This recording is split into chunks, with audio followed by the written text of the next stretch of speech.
तुम्ही किती श्रीमंत आहात हा विषय आत्ता इथं चाललेला नाहीये.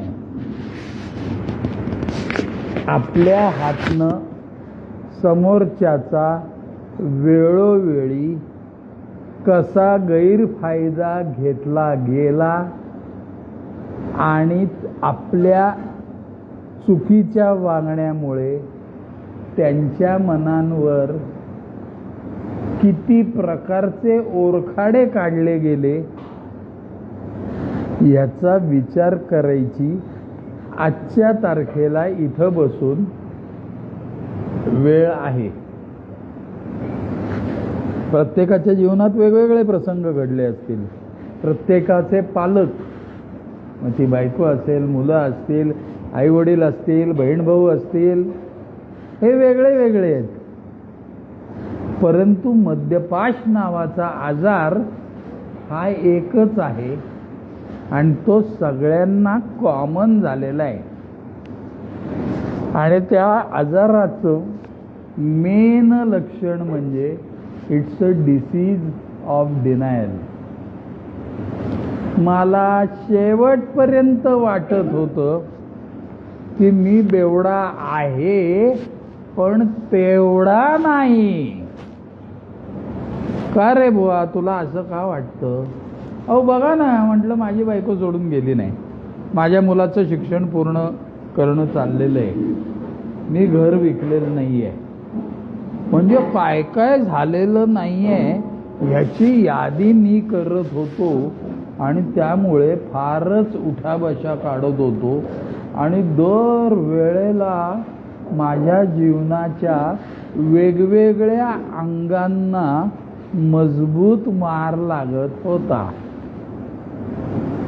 आणि दुर्दैवाची गोष्ट सगळ्यात अशी असते या आजाराची की कोणत्या अंगाला मार लागलाय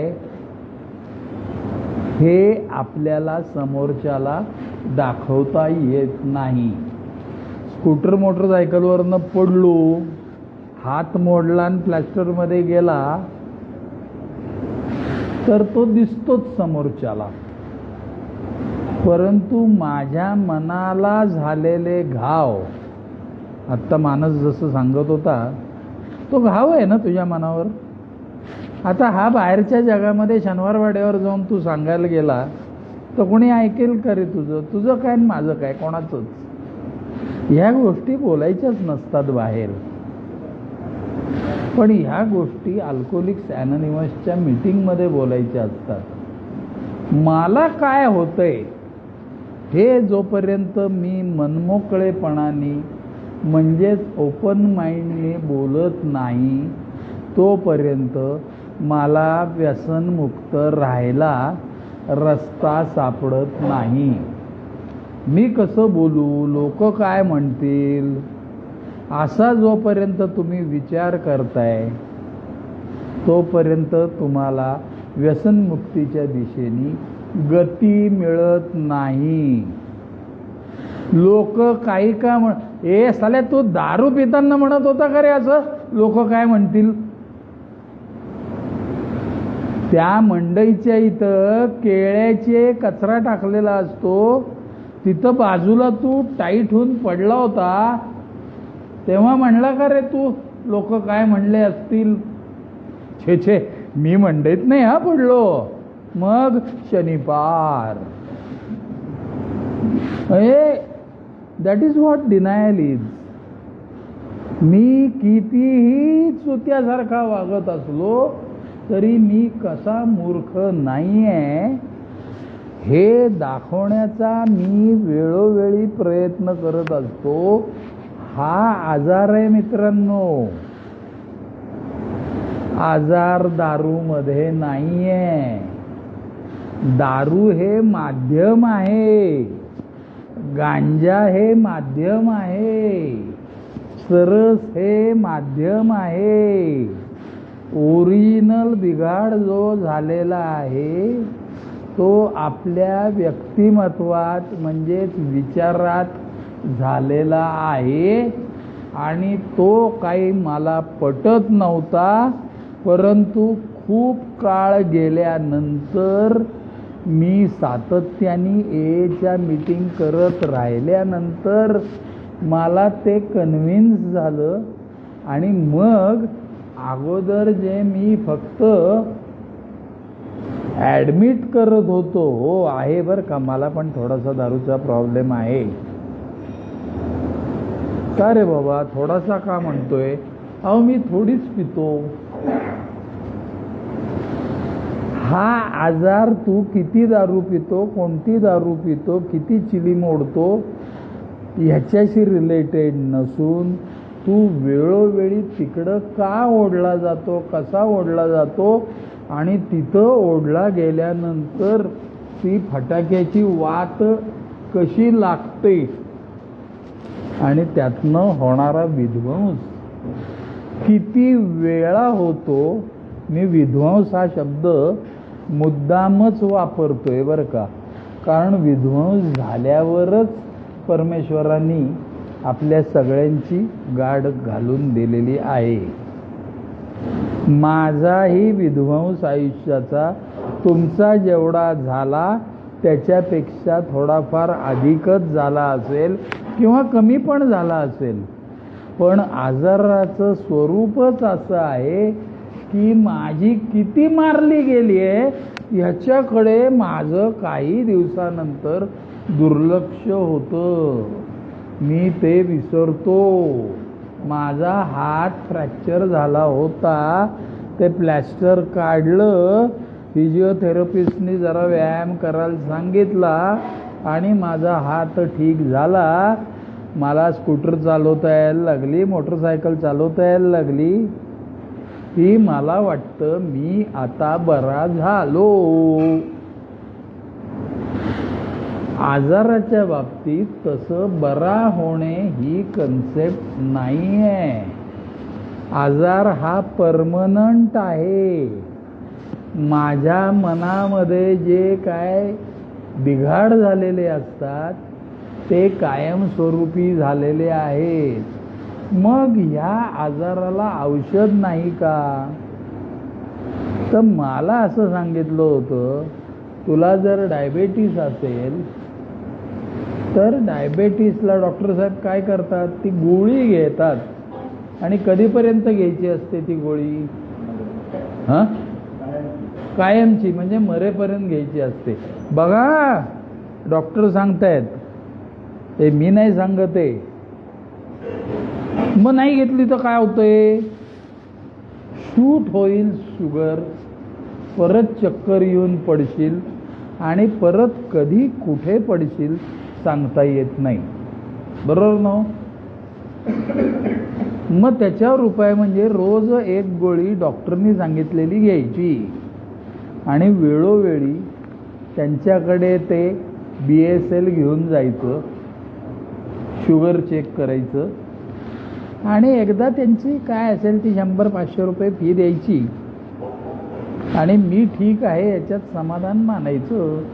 तसं ह्या आजाराचं असं आहे की एकदा ठरलंय ना, लागलाय आपल्याला, मग आता रोजची रोज एक गोळी आपण घ्यायची. पण डायबेटीस हा शरीराला झालेला आजार असल्यामुळे तो गोळीनी थांबवता येतो, थांबवता येतो. पण हा अल्कोहोलिझम, मद्यपाश हा मनाला झालेला आजार असल्यामुळे मला तो तसा थांबवता येत नाही गोळीनी. त्यासाठी लागणारी गोळी मला कानावाटे घ्यावी लागते. मला रोज असं काहीतरी ऐकावं लागतं व माझ्या स्वतःच्या मुखातनं अतिशय प्रामाणिकपणे बोलावं लागतं की ज्याचा इफेक्ट फक्त आजचा दिवस मी दारू पिणे किंवा न पिणे याच्यावर होतो. मी जर व्यसनमुक्त मित्रांच्यात राहिलो, वारंवार मिक्सअप होत राहिलो तर मी दारू पित नाही, असा माझा 25 वर्षाचा अनुभव आहे. मग व्यसनमुक्तच मित्र का? आमच्या घरी काय सगळे पितात का? नाही ना पित, नशीबवानेच बेटे. त्याचं कारण असं, मग त्यांनी सांगून आपल्याला कळतं का? तर नाही कळत. हा तो त्या व्यसनमुक्त माणसातला आणि निर्व्यसनी माणसातला फरक आहे. व्यसनमुक्त माणसाला एक्झॅक्ट कळत असतं की ह्याला काय होतंय. आत्ता अमुक एक जण बोलला, त्याच्या मागची त्याची वेदना ही समोर बसलेल्या व्यसनमुक्त माणसांना हृदयाला समजते, म्हणून त्याला लँग्वेज ऑफ हार्ट असं म्हटलं जातं. कारण तो त्या वेदनेतनं बाहेर पडलेला असतो. त्याला त्या वेदनेवरचा इलाज माहिती असतो. नुसता असतो नाही, असतोच. तो तुम्हाला सांगतो त्याच्या शेअरिंगमधनं. पण ते सगळं त्यांच्यातलं कोणीही तुम्हाला घरी येऊन सांगत नाही. त्यासाठी मला तहान लागली आहे ना म्हटल्यावर मला नदीपाशी जावं लागतं. तसं मला व्यसनमुक्त राहायचं आहे म्हटल्यानंतर मला व्यसनमुक्त मित्रांच्या कळपात जावं लागतं. नाही, मी केव्हाही त्यांना घरी बोलवू शकतो. दास खाली, असं काय तुझ्या घरी कोण पण केव्हा पण यायला तयार आहे काय? कोण येत नाही बेटे. तुला जरूर असेल तर तू जायचं तिथं. कारण मी फार मस्तवाल माणूस. बापानी ठेवलेल्या आणि मी घालवलेल्या पैशाचा माज मला प्रचंड होता. त्यामुळे मला त्या अल्कोहोलिक्स अनॉनिमसमध्ये गेल्यावर सुद्धा दारूपासनं दूर राहायला मला 8 महिने लागले उठाबशा काढायला. मी 20 एप्रिल 98ला पहिली मीटिंग केली आणि 25 जानेवारी 99ला मी थांबलो.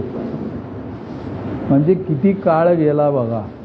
पण सुदैवाने एक गोष्ट झाली की ते 8 महिने धरून पहिली 3.5 वर्ष मी एकही मीटिंग चुकवली नाही. म्हणजेच मला व्यसनमुक्त राहायचं आहे ह्याच्या प्रयत्नांमध्ये मी खंड पडू दिला नाही. मी हे फार मोठं मानवर करून सांगतोय असं अजिबात नाही. माझी फाटलीच तेवढी होती. मला व्यसनमुक्त राहण्याशिवाय आयुष्यात दुसरा पर्याय नव्हता. कारण let me come to the original subject. मी माझ्या हाताने सर्व प्रकारची मला मिळणारी रसद तोडली होती. ह्याच्या पुढे माझं मी कमवायचं आणि माझं मी मानाने जगायचं हे मी ठरवलं. त्याचं कारण असेच मानाने जगणाऱ्या माणसांच्या कळपामध्ये, ऐकताय का हो तुम्ही, रोजचं रोज मी वावरत होतो. सुरुवातीला माझी किर्लोस्करची पेन्शन चालू होती. त्यामुळे सुदैवाने मला घरी काही दिलं नाही तरी चालत होतं. परंतु मला कुठेही गेलं, दारू थांबली माझी, पण कुठेही गेलं की मला लोक विचारायचे, का मोहन काय चाललंय सध्या, काय चाललंय सध्या म्हटल्यानंतर माझ्याकडे त्याचं उत्तर नव्हतं. म्हणजेच मी अतिशय नाराज होतो स्वतःवरच. आणि मी ए मध्ये बघितलं तर असाच प्रवास झालेले खूप लोक होते. आणि माझ्या डोक्यात विचार असा होता की एकदा चांगलं इन्कम माझं सुरू झालं ना की मग नो प्रॉब्लेम, मग स्काय इज द लिमिट वगैरे वगैरे वगैरे. पण ते चांगलं इन्कम म्हणजे काय हे काय मला नीट सांगता येत नव्हतं. आणि ते चालू होण्यासाठी मी काय केलं पाहिजे नेमकं हे मला माहीत नव्हतं. पण मी तिथं जाऊन जाऊन जाऊन जाऊन माझ्या असं लक्षात आलं आणि मी शिवाय माझ्या ओल्ड टायमर्सशी 1 to 1 बोलत राहिल्यावर लक्षात आलं, अरे काय झालंय म्हणले माहिती आहे का. म्हणलं काय, तुम्ही सांगा मला काय झालंय. सो मी रिसेप्टिव्ह झालो. मी समोरच्याचं ऐकून घेण्याच्या मानसिक स्थितीत आलो. आणि त्यांनी सांगितलं मला, अरे तुझी कष्ट करायची सवय गेलेली आहे. मधल्या काळात जे काय दारूनी धुतलं तुला, मला किती वाटत असू दे रे मी धुतल्या तांदळासारखं आहे. अंगात गुण काही कमी असतात होय रे आपल्या. त्यांनी सांगितलं मला, तुझी लय धुतलंय तुला आणि त्या धुण्यामध्ये तुझे कष्ट करायची सवय, वेळ पाळण्याची सवय, बोलण्याची पद्धत, हे सगळं तुझं धुतलं गेलेलं आहे. तर तू काय काम कर. म्हणलं काय, तुम्ही सांगाल ते करतो. तू एक नोकरी पकड. आता ह्या वयात कोण देणार आहे मला नोकरी, कारण मी 43 पूर्ण 44चा होतो थांबलो तेव्हा. का म्हणले, का नाही देणार. 44व्या वर्षी काय लोकांना नोकऱ्या मिळत नाहीत का. मिळतात. नाही पण म्हणजे आता असं आहे ना, मी थांबलो त्याच्या अगोदर माझं मंथली इन्कम एवढं होतं. एवढं कोण देणार आहे. ते म्हणले कोणीच नाही देणार आहे. मग काय उपयोग. बघा ना, म्हणजे दारू थांबली तरी सुद्धा माझे विचार कसे चुकीच्या दिशेने धावत असतात. त्यांनी सांगितलं मला, अरे वेड्या, दारूंनी तुला जे धुतलंय ना त्यामध्ये तुझ्याकडनं पैसा काढून घेतलाय, मानमरातब किंवा काय इज्जत होती तुला ती काढून घेतली आहे वगैरे वगैरे. तसं तुला करेक्ट दिशेने विचार करायची कपॅसिटी सुद्धा काढून घेतलेली आहे त्या केमिकलनी. म्हणजे मग आता काय करू मी. म्हणले मला पडेल ते काम करायची, मिळेल ती नोकरी पटकन पहिल्या दिवशी मिळव. 1 दिवसात कोण देणार. म्हणला मागायला तर सुरुवात कर. बघा तूच बघ म्हणले. आणि मी नोकरी मागायला सुरुवात केली.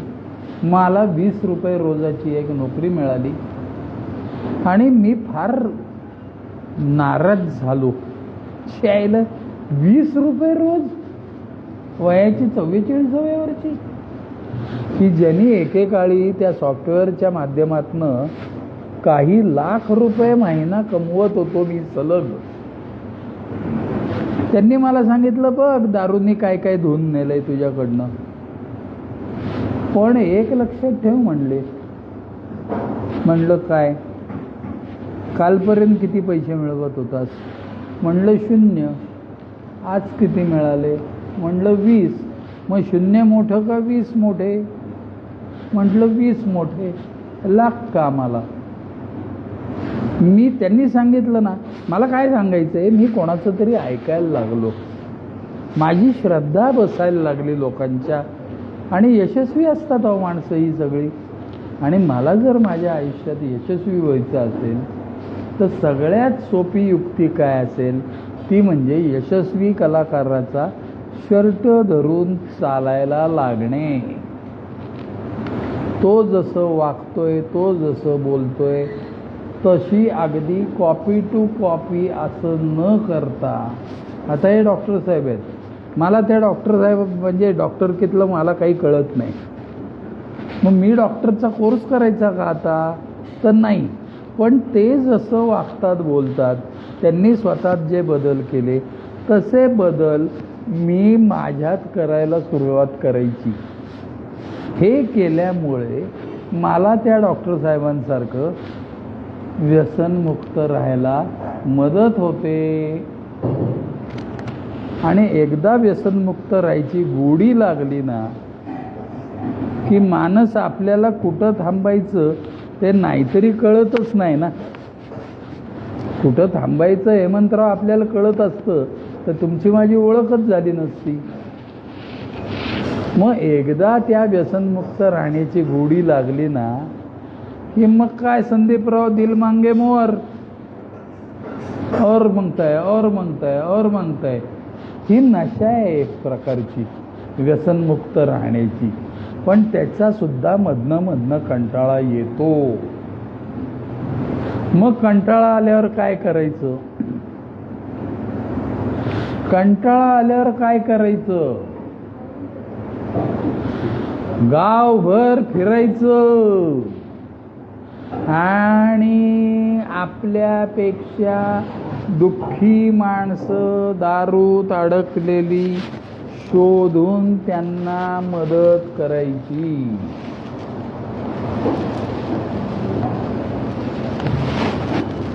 जी माणसं दारूमध्ये अद्याप अडकलेली आहेत त्यांना मदत करणे हा त्यातला सगळ्यात सोपा उपाय आहे, ज्याच्यामुळे दारू आपल्याजवळ परत येत नाही. याचा अर्थ दारूच्या धंद्यावर जाऊन त्याला अक्कल शिकवायची असं नाही. बार अँड रेस्टॉरंटमध्ये जाऊन काहीतरी त्याला सांगायचं असं करायचं नसतं. शेख तू आपनी देख.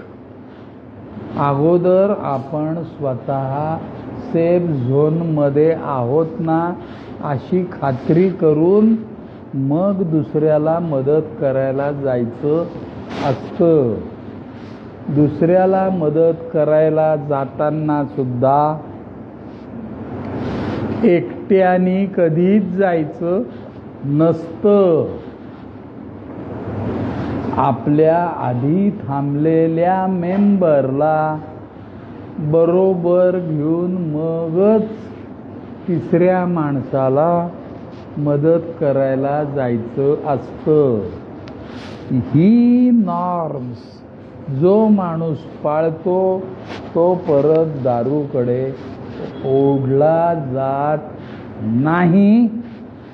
असं नुसतं माझ्यावरनं मी सांगतोय असं नाही.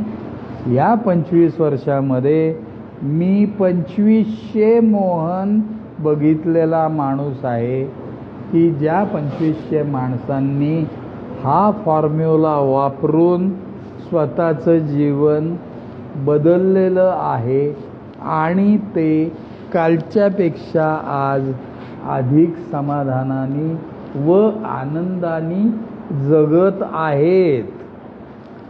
आता चॉईस इज युअर्स. तुमच्यातल्या किती लोकांना आनंदी व्हायचंय? नुसतं तुम्ही आनंदी राहूच शकत नाही.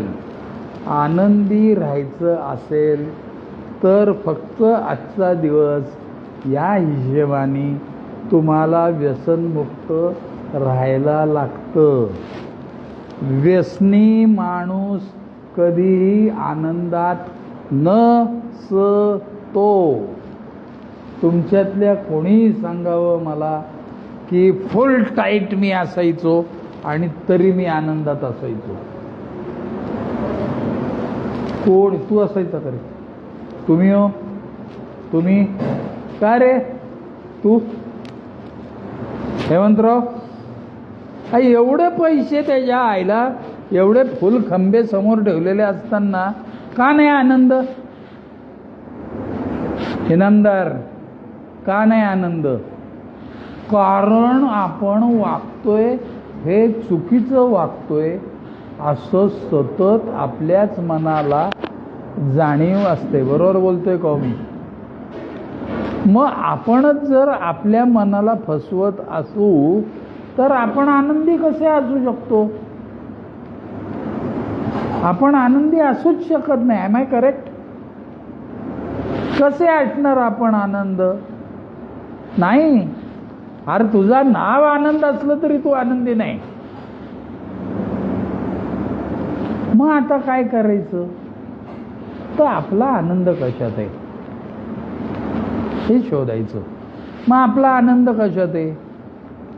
मी सांगतो माझा आनंद कशात आहे. माझा आनंद नोटेत आहे.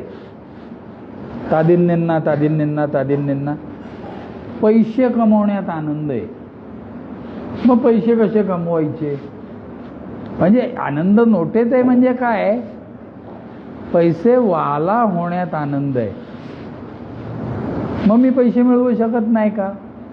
आपल्यातलं प्रत्येक जण पैसे मिळवू शकतो. मग का आनंदी नाही? तर आपण साठवू शकत नाही. म्हणजेच आपला प्रॉब्लेम पैसे कमवणं हा नसून पैसे साठवणं हा आहे. खर्च करता येत नाहीत आपल्याला पैसे. जरा 4 पैसे आले की लगेच दात येतात आपल्याला, की लगेच आपण चुकीचे निर्णय घेतो. बँकेत जरा जरी बॅलन्स फुगलेला दिसला की लगेच माझा हात ATM कार्डाकडे जातो. का रे? आहेत ना आत्ता खिशामध्ये 500. नाही पण आता म्हणजे आता या वयामध्ये 5000 तरी पाहिजेत ना हो खिशात.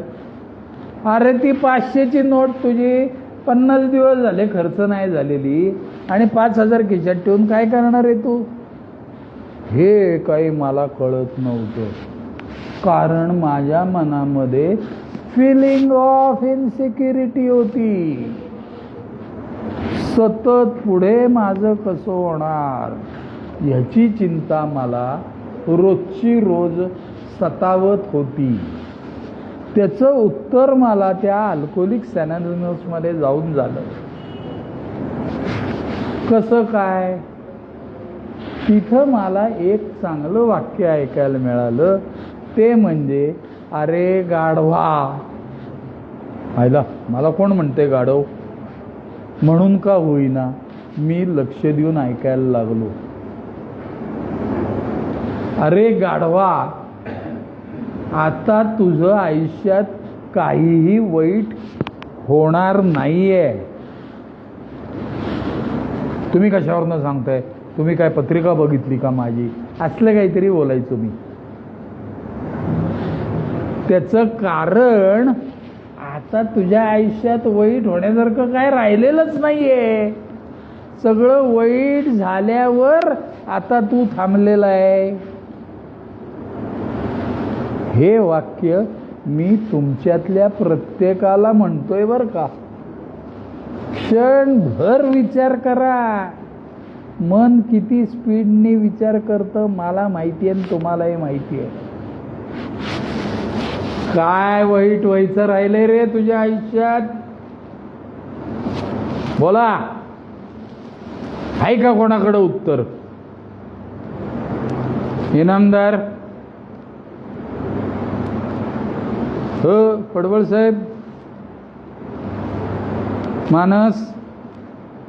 खरं सांगायचं तर कोणाच्याही आयुष्यात आता काही वाईट व्हायचं राहिलेलं नाहीये. तुमच्या काय माझ्या काय.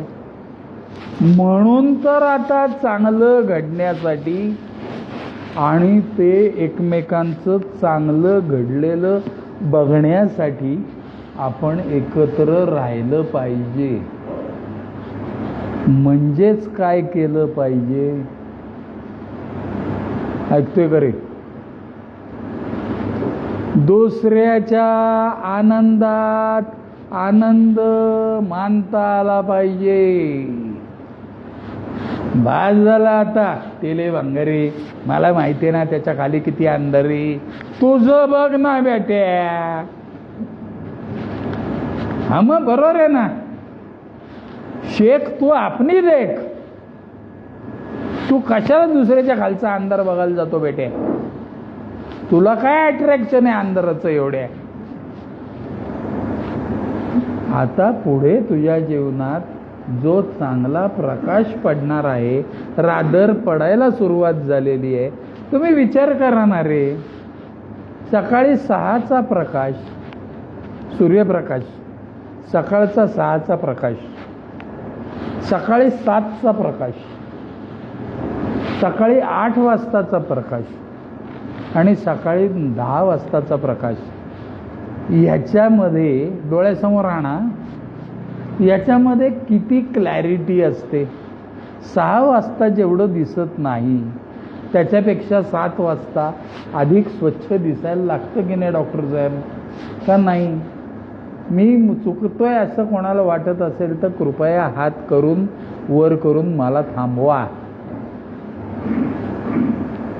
6ला जेवढा प्रकाश असतो त्यापेक्षा 7 वाजता असतो. त्याहून 8 वाजेपर्यंत आपली दाढी आंघोळ झालेली असते. जर केली तर जर केली तर बाबा आपलं मनात आणायचं, आता आंघोळीची वेळ झाली, झाली आंघोळ, अरे दाढी करायची राहिली, झाली दाढी. असं नाही. आंघोळ करायला मला स्वतः बाथरूममध्ये जाऊन शॉवर चालू करायला लागतो किंवा बादलीने ते अंगावर पाणी घ्यायला लागतं, म्हणजे कृती आली. दाढी करायची असेल तर रेझर तुझ्या गोबऱ्या गालावरनं फिरवायला लागतो. नंतर कळतं ते गाल गोबरे नसून चेहऱ्यावर असलेली सूज आहे बेट्या.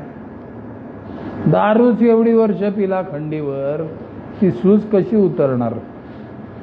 पण जसा आयुष्यातला प्रकाश वाढायला लागतो तसं आपल्या जीवनात पुढे काय होणार आहे याची क्लॅरिटी यायला लागते. याच्यावर कृपया विश्वास ठेवा. ह्याच्यावर कृपया विश्वास ठेवा. त्यालाच आपल्या भाषेमध्ये माय लाईफ हॅज बिकम प्रेडिक्टेबल असं म्हणतात. म्हणजेच आता पुढच्या आयुष्यात माझ्या काय होणार आहे ह्याचा आपल्याला काय म्हणायचं त्याला, आपल्याला अंदाज यायला लागतो. तो पटकन अंदाज हा शब्द आत्ता मला सुचत नव्हता. हा माझ्या मेंदूला दिलेला मार आहे. विषय असा चाललाय, एकदा लाईफ प्रेडिक्टेबल झालं आणि त्याप्रमाणे घडतंय ह्याचा आनंद लक्षात आला की मग चिंताच नाही. काय संकट येणार असू देत त्याला माणूस घाबरत नाही. त्याचं कारण आता आपल्याला कळलेलं असतं की आपल्यातल्या प्रत्येकाला दारूनी दिलेला मार हा फळ काळ प्रत वगळता कॉमन असतो. पटते काय मंत्र? मी जाणीवपूर्वक नीट शब्द वापरतोय बरं का. स्थळ काळ प्रत वगळता आपल्याला आपल्या व्यसनाने दिलेला मार हा अगदी कॉमन असतो. The only thing is that you should learn to observe काय म्हणायचं त्याला, साधर्म्यता.